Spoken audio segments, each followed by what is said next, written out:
전남 순천에 사는 박모 씨는 지난 2014년 6월 자신의 매실밭에서 시신 한 구를 발견해 112에 신고했습니다. 시신의 부패 정도가 심한 탓에 박 씨는 경찰에 누군지 알 수 없는 사람이라고 했습니다. 시신의 신원은 부검 등을 거쳐 발견 40여일이 지난 뒤에야 밝혀졌습니다. 경찰은 발견된 시신이 수배 중이던 유병언 전 세무그룹 회장이라고 발표했습니다.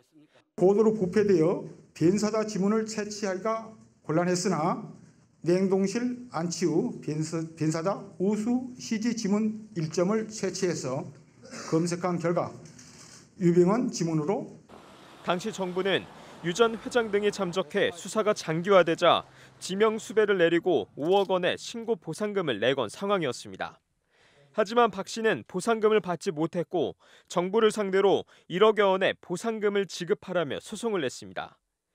박 씨는 신고 당시 사체 신원을 알지 못했지만 사후에 유 전 회장이라는 사실이 확인된 이상 정부가 내건 보상금 가운데 일부를 지급해야 한다고 주장했습니다. 하지만 법원은 박 씨의 주장을 받아들이지 않았습니다. 보상금 지급을 위해서 신고 대상이 유병언이라 볼 합리적 개연성이 있다는 점을 신고자가 인지하고 제보했어야 한다고 밝혔습니다. 그러면서 박 씨는 변사자가 유병언이라거나 그렇게 볼 합리적 근거가 있다는 점을 전혀 인식하지 못했다고 지적했습니다.